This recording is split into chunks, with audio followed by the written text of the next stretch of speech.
Good morning, good morning, good morning, everyone. This is your AI acronym individual giving you a verse a day. So this our verse is from Matthew chapter 7, verse 21 to 23. Eh, Or 20, let's see. Wait. 20 Matthew chapter 20. Yeah.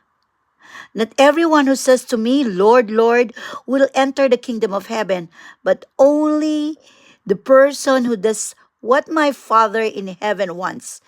Many will say to me on that day, Lord, didn't we prophesy in your name? Didn't we force our demons and do many miracles by the power and authority of your name?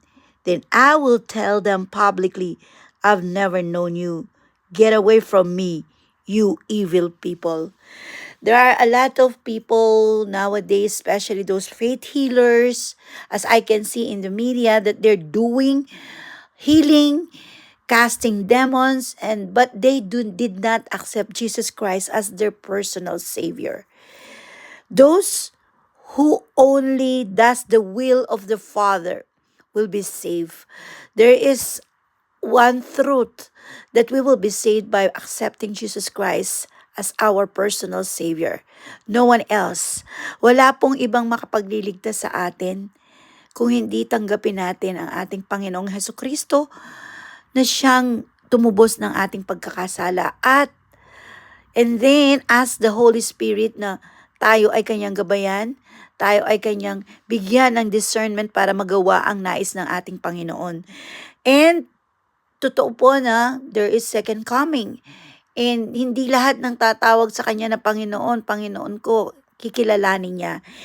Yun lamang pong alam niyang tumanggap sa kanya at tinanggap na sila'y makasalanan at hindi nila kayang iligtas ang kanilang mga sarili.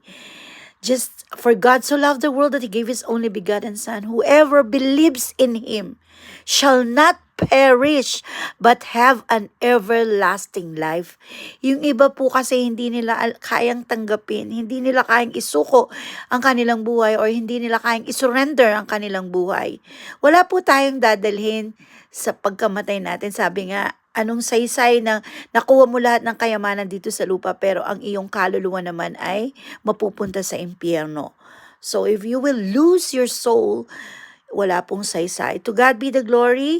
Araw-araw po akong magbibigay sa inyo ng food for soul para po tayo ay magkaroon ng awareness the second of coming of Jesus Christ. To God be the glory.